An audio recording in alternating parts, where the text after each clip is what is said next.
Selamat datang di YouTube channel saya, Apoteker Ellen Channel.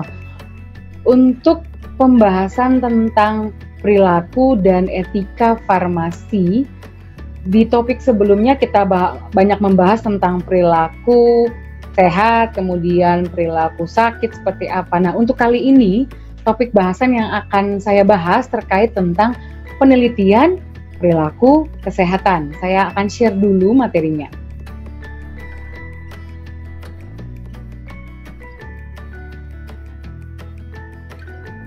Ya, penelitian perilaku kesehatan. Nah, dalam topik ini, mahasiswa akan mempelajari terkait aspek hukum dalam pelayanan kesehatan, di mana pelayanan kesehatan di sini juga akan mengaitkan tentang bagaimana sih Anda nantinya setelah lulus dari D3 Farmasi. Nah, tapi sebelumnya kita akan membahas tentang penelitian perilaku kesehatan. Penelitian sendiri memiliki pengertian upaya dalam memperoleh atau menemukan fakta dan kebenaran secara empiris, di mana hasil penemuan tersebut memiliki dua manfaat, yaitu manfaat praktis atau aplikatif dan juga manfaat teoritis dan akademis. Manfaat praktis dari hasil penelitian sebagai masukan bagi pengembangan maupun peningkatan upaya-upaya kesehatan. Di samping itu, manfaat praktis hasil penelitian juga dapat mengevaluasi pencapaian program-program kesehatan dan merupakan umpan balik atau feedback bagi program yang sedang berlangsung atau bersangkutan. Sedangkan manfaat teoritis dan akademis yaitu hasil penelitian sebagai bukti dan kontribusi pengembangan dari ilmu. Jadi, penelitian sekecil apapun hasilnya adalah merupakan kontribusi bagi pengembangan ilmu yang bersangkutan. Nah, maka dilihat dari perspektif ini kita akan bahas terkait penelitian perilaku kesehatan yang memiliki beberapa manfaatnya. Yang pertama yang akan kita pelajari tentang ruang lingkup penelitian perilaku kesehatan. Kemudian yang kedua ada pengukuran perilaku kesehatan. Nah, ruang lingkup penelitian perilaku sehat sendiri itu memiliki keuntungan atau memiliki manfaat. Yang tadi saya sudah jelaskan di atas, ada yang namanya manfaat praktis, yang kedua adalah teoritis. Nah, untuk manfaat praktis, hasil penelitian perilaku kesehatan dapat memiliki suatu tujuan. Tujuannya apa sih dari manfaat ini? Yaitu dapat mengevaluasi terhadap pengaruh-pengaruh program promosi kesehatan yang dapat digunakan kembali untuk suatu perbaikan atau peningkatan program selanjutnya. Ini untuk manfaat praktis. Yang kedua adalah manfaat teoretikal atau kontribusi ilmiah, di mana terdapat pengembangan ilmu perilaku dan promosi kesehatan pada khususnya, serta program-program kesehatan pada umumnya. Nah, penelitian perilaku kesehatan dalam menyediakan data dan informasi yang bermanfaat ini mendukung upaya-upaya pelayanan kesehatan, di mana dibagi menjadi 3 kelompok. 3 kelompok ini sangat besar peranannya dalam menentukan penelitian perilaku kesehatan yang seperti apa. Yang pertama adalah perilaku dari petugas kesehatan. Kemudian ada juga dari perilaku calon pemberi pelayanan kesehatan maupun perilaku dari masyarakat sendiri. Ya, perilaku petugas kesehatan atau sebagai pemberi pelayanan atau yang istilahnya disebut dengan provider. Dalam penelitian perilaku penyedia pelayanan kesehatan ini mencakup 2 hal yang penting. Yang pertama adalah manajerial dan yang kedua adalah pelaksana teknis serta fungsional. Di mana untuk manajerial, institusi pelayanan kesehatan sekecil apapun memerlukan organisasi dan tata laksana yang baik, sehingga menjadikan pelayanan kesehatan tersebut menjadi efektif serta efisien. Di samping itu, pelayanan kesehatan yang diberikan harus memberikan kepuasan kepada pelanggan, klien, atau pasien. Nah, kemampuan manajerial ini perlu penelitian yang dapat digunakan hasilnya untuk meningkatkan kerja manajemen. Ya, antara lain apa? Yang pertama ada yang namanya kepemimpinan. Jadi suatu manajerial dapat berjalan dengan baik apabila dia memiliki tujuan meningkatkan kinerja manajemen. Apa saja itu kinerjanya? Yang pertama adalah kepemimpinan. Yang kedua adalah kemampuan merencanakan. Kalau seseorang manajer, pimpinan dari suatu perusahaan tidak dapat memiliki ide untuk merencanakan sesuatu program, maka mustahil kemampuan manajerial dapat dilakukan dengan baik. Kemudian yang ketiga adalah kemampuan pelaksanaan kegiatan atau program, misalkan kemampuan berkomunikasi, kemudian berkoordinasi, supervisi, dan lain sebagainya. Dan yang terakhir adalah kemampuan memonitoring dan evaluasi program-program kesehatan. Jadi setelah pemimpinan dilakukan, kemudian dirancanakan dan dilaksanakan, pasti tahapan yang keempat adalah kemampuan untuk monef atau monitoring dan juga evaluasi dari hasil program-program kesehatan tersebut, ya. Kemudian yang untuk mengukur kemampuan teknis fungsional tadi, yang kedua adalah pelaksanaan staf atau teknis dan juga fungsional. Jadi di samping kemampuan manajerial, pelaksanaan pelayanan kesehatan di tataran lapangan sebagai ujung tombak pelayanan juga harus mampu menghadirkan pelayanan yang memuaskan bagi para pelanggan atau pasien, di mana untuk mengukur kemampuan teknis fungsional suatu staf atau suatu pegawai diperlukan alat ukur. Nah, alat ukur ini apa?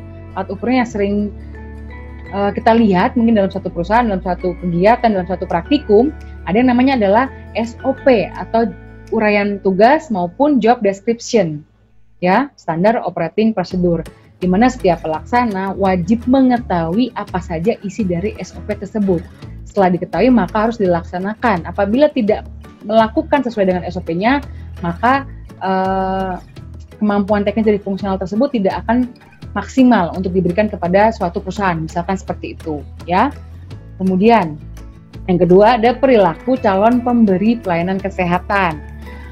Perilaku tenaga kesehatan atau pemberi pelayanan kesehatan dalam pelayanan kesehatan ini tidak serta-merta terbentuknya pada saat mereka diangkat atau diputuskan menjadi suatu petugas kesehatan dalam institusi pelayanan kesehatan, misalkan rumah sakit, puskesmas maupun klinik bersalin dan sebagainya. Perilaku melayani masyarakat dan yang disebut dengan klien ini harus dibentuk atau dikondisikan sejak petugas kesehatan tersebut di dalam proses pendidikan, di mana sebelum masuk dalam proses pendidikan tenaga kesehatan, perilaku mereka juga harus terdeteksi, ya. Jadi para calon tenaga kesehatan ini kan sebelum masuk ke dunia pendidikan, mereka biasanya harus melalui beberapa proses penerimaan mahasiswa baru, misalkan seperti itu, dengan cara tes kesehatan, kemudian wawancara, dan tes akademik. Nah, apabila semua telah dijalani dan dinyatakan lulus, maka calon tenaga kesehatan ini berhak mendapatkan pendidikan untuk bakal mereka nanti ketika mereka mendaftar sebagai calon pemberi pelayanan kesehatan. Oleh karena itu, penelitian terhadap calon tenaga kesehatan yang masih dalam proses pendidikan dapat mencakup dua hal. Yang pertama, motivasinya seperti apa, dan yang kedua adalah proses pembelajaran. Ya, motivasi bisa dari tujuannya, goals-nya apa, kemudian lihat dari attitude-nya seperti apa, ide-ide briliannya seperti apa, hasilnya akan mendapatkan suatu keberhasilan dan akan mendukung satu sama lain ketika motivasi itu dapat dilakukan ataupun diterapkan dengan baik, sehingga kinerja atau performanya menjadi 100%, ya. Motivasi seperti telah saya pernah menerangkan di materi-materi saya sebelumnya, motivasi adalah suatu dorongan atau alasan untuk bertindak atau berperilaku. Nah, motivasi calon tenaga kesehatan ini biasanya tuh mengapa sih mereka memberikan atau memilih masuk ke dalam pendidikan tenaga kesehatan? Apakah benar semua siswa atau mahasiswa memilih ke institusi pendidikan kesehatan karena motif pelayanan bagi orang yang menderita atau sedang sakit? Nah, dari penelitian-penelitian yang ada, hanya kurang dari 50% para calon tenaga kesehatan ini memiliki motif pelayanan. Sebagian besar mereka memiliki motif untuk mengikuti pendidikan calon tenaga kesehatan adalah supaya dapat memperoleh pekerjaan, mudah memperoleh pekerjaan ketika lulus, probabilitas untuk diterima sangat besar, dan karena tidak diterima oleh pilihan utamanya ketika mereka mendaftar di suatu institusi pendidikan. Akibatnya dari motivasi para calon atau tenaga kesehatan ini, akibatnya sangat rendah, sehingga kinerja para tenaga kesehatan sebagai pemberi pelayanan kesehatan tidak maksimum dan pada umumnya kinerjanya itu rendah dan kurang memuaskan pelanggan atau pasien di suatu pelayanan kesehatan. Itu motivasi yang tadi ya, motivasi dari setiap para calon tenaga kesehatan. Biasanya motivasi mereka masuk dunia pendidikan, khususnya di institusi pendidikan kesehatan, bukan karena mereka ingin sekali melayani, ya seperti tadi yang saya ungkapkan di awal, tapi mereka ingin sekali cepat memperoleh pekerjaan. Terus probabilitasnya nih, kayaknya perbandingan saya kalau masuk di kesehatan jauh lebih besar daripada saya tidak masuk ke dunia kesehatan. Dan karena apa? Biasanya karena tidak diterima di pilihan utamanya yang mungkin bukan non kesehatan, gitu ya. Kemudian yang kedua adalah proses pembelajaran. Nah, akibat motivasi yang rendah dalam memasuki institusi pendidikan kesehatan, maka performance atau kinerja dalam proses pembelajaran pun juga sangat rendah. Akibatnya prestasi mereka pada umumnya pas-pasan saja. Yang penting saya nggak pinter-pinter amat, yang penting saya bisa mengerjakan soal-soal, sudah saya bisa masuklah di institusi pendidikan kesehatan khususnya. Kemudian, belajar sebenarnya itu merupakan suatu proses untuk mematangkan diri sehingga mampu melaksanakan tugas pelayanan sesuai dengan standar yang diterapkan atau ditentukan. Tetapi karena motivasi dari calon tenaga kesehatan ini sangat rendah, maka belajar hanya dikonotasikan untuk sekedar lulus. Nah, secara kumulatif para calon tenaga kesehatan ini belajar di suatu institusi pendidikan, tujuannya hanya untuk mencapai indeks prestasi atau IP kumulatif minimal sesuai dengan standar yang ditetapkan oleh institusi pendidikan. Misalkan, terus di suatu institusi pendidikan kesehatan hanya memerlukan IPK 2,5 saja sudah cukup untuk lulus. Tetapi mereka tidak berpikir untuk bagaimana sih caranya saya mencapai prestasi yang setinggi-tingginya supaya nanti pada saat saya bekerja, segala ilmu yang telah saya pelajari dapat saya terapkan dengan baik di dunia pekerjaan. Ya, ini dari faktor pembelajaran. Ya, tadi secara tidak maksimum hingga kinerjanya menjadi kurang puas. Itu motivasi dari para calon atau peserta pendidikan institusi pendidikan yang sangat rendah di negara Indonesia. Kemudian yang ketiga ada yang namanya perilaku masyarakat, dibagi menjadi dua. Kita akan melihat secara healthy lifestyle atau gaya hidup, ya, gaya hidup sehat dari masyarakat. Dan yang kedua adalah health seeking behavior. Ada good behavior, ada bad behavior. Nah, dalam uraian sebelumnya telah disinggung bahwa masyarakat sebagai klien atau pengguna pelayanan kesehatan dikelompokkan menjadi dua, kelompok masyarakat yang sehat dan kelompok masyarakat yang sakit. Namun demikian, dua kelompok masyarakat sehat dan sakit ini di lapangan tidak dibedakan seperti warna hitam maupun putih. Misalkan pada kelompok masyarakat sehat, secara nyata sebenarnya juga terdiri dari dua kelompok. Kelompok yang benar-benar sehat, tetapi juga ada kelompok yang sudah beresiko, misalkan ibu hamil, ibu menyusui, bayi dan juga balita, serta kelompok usia lanjut atau lansia. Demikian juga ada yang namanya kelompok masyarakat yang sakit atau kelompok masyarakat yang benar-benar sakit. Tetapi ada kelompok yang belum sakit tapi berpotensi sakit yang lebih berat. Misalkan hipertensi, diabetes mellitus, kolesterol tinggi dan lain sebagainya. Nah, terkait dengan kedua kelompok ini, maka kelompok kesehatan juga atau kelompok perilaku kesehatan dibagi menjadi dua. Ya, yang pertama adalah perilaku sehat atau healthy lifestyle.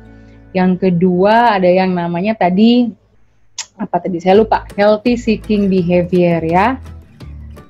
Healthy lifestyle itu perilaku orang yang sehat untuk memelihara dan meningkatkan kesehatan mereka. Kemudian bagaimana sih caranya untuk meningkatkan kesehatan dibagi menjadi dua tindakan atau perilaku. Yang pertama adalah preventif dan kedua adalah promotif. Preventif itu adalah pencegahan dari suatu penyakit, kecelakaan, dan masalah kesehatan yang lainnya. Sedangkan promotif adalah meningkatkan derajat kesehatannya dengan cara melakukan suatu kegiatan yang berkaitan dengan peningkatan kesehatan, seperti halnya dengan bersepeda, berolahraga, dan lain sebagainya. Nah, perilaku orang sehat supaya tetap sehat biasanya dilakukan selain tadi dengan berolahraga, dengan makan makanan yang seimbang, kemudian aktivitas fisiknya secara teratur minimal 30 menit dalam setiap hari, tidak mengkonsumsi makanan maupun minuman yang dapat menimbulkan edik atau kecanduan, termasuk tidak merokok ya. Dan yang terakhir adalah mengelola stres dengan cara rekreasi, kemudian mungkin ada yang senang membersihkan lingkungan, juga bisa dilakukan oleh masyarakat dalam rangka untuk peningkatan kesehatan. Yang kedua, ya ini beberapa contoh tadi healthy lifestyle yang tadi saya sebutkan, makan minum yang seimbang, kemudian waktu tidurnya juga cukup, berpikiran tetap positif atau stay mindful, banyak minum air, kemudian melakukan kegiatan fisik secara teratur 30 menit, kemudian detoksifikasi dengan makan buah dan lain sebagainya. Kemudian apabila ini terwujud, maka otomatis yang tadi dilakukan promotif dan preventif dapat terwujud. Yang kedua adalah healthy seeking behavior, ya. Entah itu learning objektifnya gimana, pengenalan gimana. Nah, perilaku pencarian penyembuhan atau health seeking behavior adalah perilaku kelompok orang yang sakit yang berusaha untuk mencari penyembuhan atau pengobatan guna membebaskan diri dari penyakit tersebut serta memperoleh pemulihan kesehatannya. Oleh karena itu, perilaku penyembuhan ini mencakup yang pertama mengenali gejala penyakit dengan menggunakan caranya sendiri. Misalkan dari pengalaman orang lain atau pengetahuan yang dimilikinya. Jadi kayaknya nih gejala-gejala yang saya alami, kok saya sering diare, kemudian diarenya tidak hanya 1-2 kali, dalam sehari bisa sampai 50 kali. Maka saya harus memikirkan bagaimana sih cara mengobati diri sendiri. Misalkan saya bertanya ke orang lain atau saya mencari sendiri info-info yang ada di media sosial, ya. Kemudian yang kedua adalah melakukan penyembuhan atau pengobatan sendiri, self-treatment atau self-medication sesuai dengan kemampuan atau pengetahuan, keyakinan, serta kepercayaannya. Nah, perilaku pengobatan seperti ini terdiri dari berbagai bentuk, baik secara tradisional maupun modern.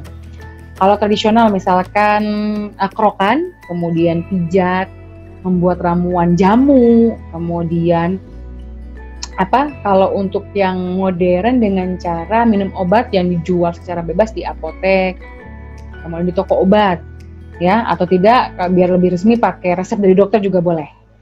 Kemudian yang ketiga adalah melakukan upaya memperoleh kesembuhan dan pemulihan dari luar, sesuai dengan pemahaman dan persepsi terhadap penyakit-penyakit tersebut.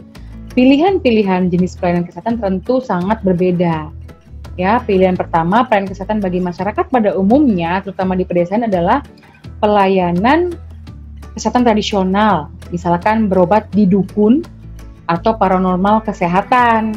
Kemudian pelayanan kesehatan tradisional sebagai pilihan utama sebenarnya kurang tepat, sebab pada umumnya pelayanan atau pengobatan penyembuhan yang digunakan oleh para pengobatan tradisional ini tidak didasarkan oleh hasil diagnosa penyakit, ya, didasarkan pada kebatinan atau ilmu yang telah diberikan atau yang dimiliki oleh para dukun atau paranormal tersebut, dan biasanya sih kurang masuk akal, ya. Ini upaya memperoleh kesembuhan dari luar, misalkan dari proses yang tradisional. Nah, kalau untuk biasanya tetap melakukan dengan penyembuhan-penyembuhan alternatif seperti ini, maka biasanya akibatnya akan memiliki akibat yang sangat buruk maupun fatal, dan lebih parah penyakitnya yang akan diderita oleh pasien. Untuk yang modern, ya, untuk yang modern biasanya itu menggunakan sistem rujukan berjenjang, yaitu sistem pelayanan kesehatan primer dari tingkat yang terbawah, puskesmas, dokter keluarga, klinik pratama, bidan, mantri. Ya, apabila pelayanan di sini tidak berhasil, pasien tidak dinyatakan sembuh, maka perlu dirujuk oleh PPK 1 atau pelayanan kesehatan tingkat pertama ke PPK rujukan kedua, yaitu rumah sakit tipe D atau rumah sakit tipe C. Ya, kemudian nanti setelah tidak sembuh juga harus dirujuk lagi ke rumah sakit tipe A maupun tipe B yang sarana prasarana serta fasilitasnya jauh-jauh lebih lengkap lagi, ya, seperti itu. Ini yang pertama, tingkat pertama, ya, fase pertama, kemudian tingkat kedua. Biasanya tuh dokter subspesialis di fase tingkat lanjutan maupun tingkat ketiganya adalah subspesialitik, ya. Kasus yang sudah ditegakkan Diagnosa dan rencana terapi merupakan pelayanan berulang dan hanya tersedia di Vaskes primer, ya. 155 penyakit yang akan ditangani di PPK pertama. Ini pelkes yang seharusnya terjadi apabila kalian tadi menerapkan pelayanan kesehatan yang modern. Kemudian yang kedua adalah bagaimana pengukuran perilaku kesehatan. Domain atau ranah utama perilaku manusia adalah kognitif, ada juga afektif atau emosi, dan konasi. Dan dalam bentuk operasionalnya adalah dalam ranah knowledgement atau knowledge, pengetahuan, attitude atau sikap dan tindakan atau praktis. Pengetahuan adalah hal apa yang diketahui oleh orang atau responden terkait dengan sehat atau sakit atau kesehatannya seperti apa. Misalkan tentang penyakit, kemudian penyebabnya apa, cara penularannya seperti apa, cara pencegahannya seperti apa. Ada juga tentang gizinya bagaimana, sanitasinya bagaimana, kesehatan lingkungannya seperti apa, dan keluarga berencana. Ini tentang knowledgement atau pengetahuan. Yang kedua adalah attitude, bagaimana pendapat atau penilaian orang atau responden terhadap hal yang terkait dengan kesehatan, sehat sakitnya, dan faktor yang terkait dengan faktor resiko kesehatan. Misalnya, bagaimana pendapat atau penilaian responden terhadap penyakit demam berdarah, anak dengan gizi buruk, kemudian tentang lingkungan seperti apa, tentang gizi makanannya seperti apa. Itu terkait tentang attitude atau sikap. Yang terakhir, tentang best practice, ya. Ini merupakan kumpulan dari visionnya seperti apa, etiknya bagaimana, knowledge, kompetensinya bagaimana, kinerjanya seperti apa, experience-nya, potensialnya bagaimana, dan development-nya seperti apa. Jadi praktek adalah hal apa yang dilakukan oleh responden terkait dengan kesehatan atau pencegahan penyakit, yaitu dengan cara peningkatan kesehatan dan cara pengobatan yang tepat. Ya, apabila 3 hal tadi dilakukan, knowledgement, pengetahuan, attitude, sikap maupun best practice atau perilaku, maka otomatis pengukuran perilaku kesehatan dapat sesuai dengan domain atau ranah utama perilaku manusia yang seharusnya dilakukan pada saat berkunjung ke suatu sarana pelayanan kesehatan, seperti itu. Kemudian apa saja sih metode pengukurannya? Yang pertama adalah tadi ya, metode pengukuran dari pengetahuan. Ada kualitatif, ada kuantitatif yang diukur berdasarkan jenis penelitiannya. Untuk yang kualitatif, pada umumnya akan mencari jawaban atas fenomena yang menyangkut berapa banyak, berapa sering, berapa lama, dan lain sebagainya. Maka biasanya menggunakan metode wawancara dan juga angket. Ada wawancara tertutup dan terbuka dengan menggunakan instrumennya namanya kuesioner, ya, atau pengumpul data. Wawancara tertutup adalah suatu wawancara di mana jawaban responden atas pertanyaan yang diajukan telah tersedia dalam opsi jawaban. Responden tinggal memilih saja jawaban mana yang dianggap paling benar. Sedangkan wawancara terbuka, pertanyaan yang diajukan bersifat terbuka, sedangkan responden boleh menjawab apa saja sesuai dengan pendapat atau pengetahuan responden sendiri. Terus tadi kualitatif ada juga angket tertutup serta angket terbuka. Seperti halnya wawancara, angket juga dalam bentuk tertutup dan terbuka. Instrumen atau alat ukurnya adalah sebagai wawancara, hanya jawabannya responden disampaikan lewat tulisan. Metode pengukuran melalui angket ini sering disebut dengan self-administer atau metode mengisi sendiri, ya. Yang kedua ada yang namanya penelitian kuantitatif. Memiliki tujuan menjawab bagaimana suatu fenomena itu dapat terjadi atau mengapa dapat terjadi. Misalkan penelitian kesehatan tentang demam berdarah di suatu komunitas atau masyarakat tertentu.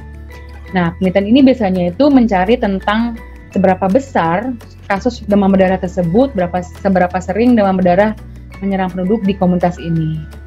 Dan biasanya akan mencari suatu jawaban. Bagaimana sih sering terjadinya? Kemudian apakah masyarakat melakukan tindakan-tindakan 3M, mencuci, menguras, membersihkan, dan lain sebagainya. Nah, untuk metode dengan kuantitatif ini dibagi menjadi dua metode. Ada namanya wawancara mendalam dan juga diskusi kelompok terfokus atau DKT. Wawancara mendalam ini mengukur variabel pengetahuan dengan menggunakan metode wawancara mendalam yang pada akhirnya memancing jawaban yang sebanyak-banyaknya dari responden. Jawaban responden ini akan diikuti pertanyaan yang lain terus-menerus sehingga diperoleh informasi atau jawaban responden sebanyak-banyaknya sampai jelas. Untuk diskusi kelompok terfokus atau DKT, dalam menggali informasi dari beberapa orang responden sekaligus maupun kelompok, di mana penelitian pengajuan pertanyaan-pertanyaan ini akan memperoleh jawaban yang berbeda-beda dari setiap responden. Nah, jumlah kelompok dalam diskusi kelompok terfokus seyogyanya tidak terlalu banyak dan juga tidak terlalu sedikit ya, misalkan 6-10 orang tiap kelompok. Itu untuk diskusi kelompok terfokus. Untuk sikap yang diukur ada yang kualitatif, ada juga yang kuantitatif dan observasi. Ya, untuk yang kualitatif hampir sama wawancara tertutup maupun wawancara terbuka. Dalam bentuk alat ukurnya adalah kuesioner, kemudian ada angket tertutup maupun angket terbuka. Untuk yang kuantitatif ada yang namanya wawancara mendalam dan juga DKT, sudah dijelaskan tadi di slide sebelumnya. Dan yang terakhir yang membedakan adalah observasi. Ada 2 cara dalam mengukur metode ini, yaitu dengan cara verbal dan non-verbal. Verbal, misalkan untuk mengetahui sikap orang terhadap suatu penyakit kusta, biasanya orang tersebut dipertontonkan video atau gambar penderita penyakit kusta. Nah, kemudian orang tersebut akan diminta tanggapannya terhadap gambar atau tayangan video tersebut. Itu contoh dari yang verbal. Kalau yang non-verbal, biasanya seseorang itu ditayangkan gambar atau sebuah kasus penderita kusta.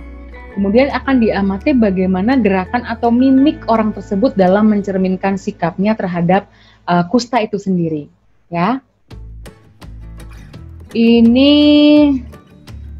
tadi ya sebelumnya ya kriteria. Ya, saya mau menjelaskan tentang kriteria pengukuran sikap. Mengukur sikap memang agak berbeda dengan mengukur pengetahuan, sebab mengukur sikap berarti menggali pendapat atau penilaian orang terhadap objek yang berupa fenomenal, kemudian gejalanya apa, kejadian dan sebagainya yang kadang-kadang bersifat abstrak. Di bidang kesehatan misalkan menanyakan sikap terhadap penyakit HIV/AIDS yang kasusnya belum pernah ia lihat. Sebelum menguraikan pengukuran sikap, terlebih dahulu kita akan libatkan beberapa konsep tentang sikap yang dapat dijadikan acuan untuk pengukuran sikap. Contohnya adalah sikap merupakan tingkatan afeksi yang positif atau negatif yang dihubungkan dengan objek. Turnstone, istilahnya seperti itu. Yang kedua adalah sikap dilihat dari individu yang menghubungkan efek yang positif dengan objek. Yang ketiga, sikap merupakan penelitian atau pendapat terhadap individu objek. Ya. Oleh sebab itu, biasanya mengukur sikap biasanya dilakukan dengan hanya meminta pendapat atau penilaian terhadap fenomena yang terjadi yang diwakili dengan pernyataan-pernyataan, bukan pertanyaan. Ya, saya garisi, diwakili dengan pernyataan bukan pertanyaan. Beberapa hal kriteria dalam mengukur sikap yang perlu diperhatikan adalah dirumuskannya dalam bentuk pernyataan yang pertama. Kedua, pernyataannya harus pendek mungkin, kurang lebih 20 kata. Ketiga, bahasanya sederhana dan jelas. Keempat, tiap satu pernyataan memiliki satu pemikiran saja. Dan yang terakhir, tidak menggunakan kalimat negatif rangkap. Ya, misalkan dilakukan dengan wawancara atau observasi. Kemudian dibuatkan suatu instrumen, biasanya responden dimintakan pendapatnya terhadap pernyataan-pernyataan dengan mengatakan atau memilih setuju tidak setuju, baik tidak baik, menerima tidak menerima, atau senang tidak senang. Ya. Jadi itu namanya skala Likert, ya, sangat setuju, sangat tidak setuju. Jadi antagonis satu sama lain pernyataannya. Kemudian atau lebih konkret dan kuantitatif biasanya dengan angka 5, 4, 3, 2, 1. Kalau semakin besar angkanya sampai angka 5 biasanya dia sangat senang. Nanti kalau angkanya lebih kecil sampai angka 1 makanya dia dikatakan respondennya tidak begitu senang. Contoh lainnya apabila 4 dijawab setuju, 4 dijawab sangat setuju, ketiga dijawab setuju, kedua tidak setuju, dan yang pertama sangat tidak setuju. Ya, seperti itu. Kita akan lihat selanjutnya adalah pengukuran praktek atau tindakan. Disebut dengan perilaku terbuka, di mana mengukur perilaku terbuka, praktek atau tindakan relatif lebih mudah bila dibandingkan dengan mengukur perilaku tertutup, ya, seperti pengetahuan dengan tadi sikap. Sebab praktek atau tindakan secara garis besar dapat diamati secara konkret dan langsung, maupun melalui pihak ketiga. Secara garis besar, mengukur perilaku terbuka atau praktek dapat dilakukan menjadi dua metode, langsung dan tidak langsung. Di mana penelitian langsung adalah peneliti yang langsung mengamati atau mengobservasi perilaku subjek yang diteliti. Misalkan mengukur perilaku ibu dalam memberikan makan kepada anak balitanya. Peneliti dapat mengamati terhadap ibu-ibu balita dalam memberikan makanannya. Ya, seperti itu. Apa yang dilihat, jenis makanan yang diberikan, banyaknya porsinya seperti apa, terus waktunya kapan saja dia memberikan makanan ke balitanya, dan komposisi makanannya, misalkan seperti itu. Untuk yang tidak langsung, berarti penelitian tidak langsung dilakukan dengan cara mengamati perilaku responden. Nah, dilakukan dengan 3 cara. Yang pertama adalah metode mengingat kembali atau recall. Ya, recall ini biasanya dibutuhkan waktu yang berbeda-beda. Untuk perilaku makan dan asupan makanannya, biasanya oleh ahli gizi telah ditetapkan 24 jam atau 24 jam metode ini untuk mengukur perilaku perilaku makanan atau pemberian makanan ini didasarkan penelitian para ahli gizi bahwa kecermatan mengingat jumlah jenis makanan yang diberikan kepada anak balita adalah 24 jam, sedangkan untuk perilaku-perilaku yang lain yang sangat relatif. Oleh sebab itu, batas waktu mengingat diserahkan kepada penelitian yang bersangkutan. Kemudian yang kedua melalui orang ketiga atau orang lain yang dekat dengan subjek atau responden. Misalkan mengamati perilaku keteraturan minum obat. Seorang peneliti tertentu dapat melalui anggota pasien yang paling dekat, misalkan suami atau istri. Nah, untuk mengamati partisipasi dalam masyarakat dapat dilakukan melalui tokoh masyarakat setempat. Yang terakhir, kalau untuk yang praktek tidak langsung, ada yang namanya melalui indikator atau hasil perilaku responden. Misalkan, peneliti akan mengamati atau mengukur perilaku kebersihan diri atau personal hygiene, ya, seorang murid sekolah. Jadi, suatu peneliti akan meneliti tentang perilaku hidup sehat atau hidup bersih seorang murid sekolah. Maka yang diamati mulai dari kuku, rambut, telinga, gigi, dan lain sebagainya. Nah, kalau untuk penelitian yang lain ini, ada juga penelitian lain perilaku kesehatan di luar 3 domain ini. Di luar 3 domain pengetahuan, sikap, dan praktek. Misalkan motivasi, kemudian kinerja, kepatuhan dalam menjalankan proses pengobatan, kinerja perilaku petugas kesehatan, dan partisipasi masyarakat dalam berbagai upaya-upaya kesehatan. Ya, ini yang tadi saya sebutkan. Jadi masih ada penelitian perilaku kesehatan lainnya di luar 3 domain. Ada motivasi, kinerja, kepatuhan dalam menjalankan proses pengobatan, kinerja berbagai petugas kesehatan, dan partisipasi masyarakat dalam berbagai upaya-upaya kesehatan. Apabila 3 domain utama dengan 5 domain ini dilakukan, niscaya perilaku kesehatan yang diinginkan dalam meningkatkan derajat hidup masyarakat dapat terwujud dalam kehidupan sehari-hari. Terima kasih. Demikian materi saya tentang penelitian perilaku kesehatan. Jangan lupa untuk like, subscribe, dan komen materi-materi saya agar saya tetap terus membuat video-video, konten-konten yang menarik tentang info kesehatan khususnya dalam bidang farmasi. Dadah!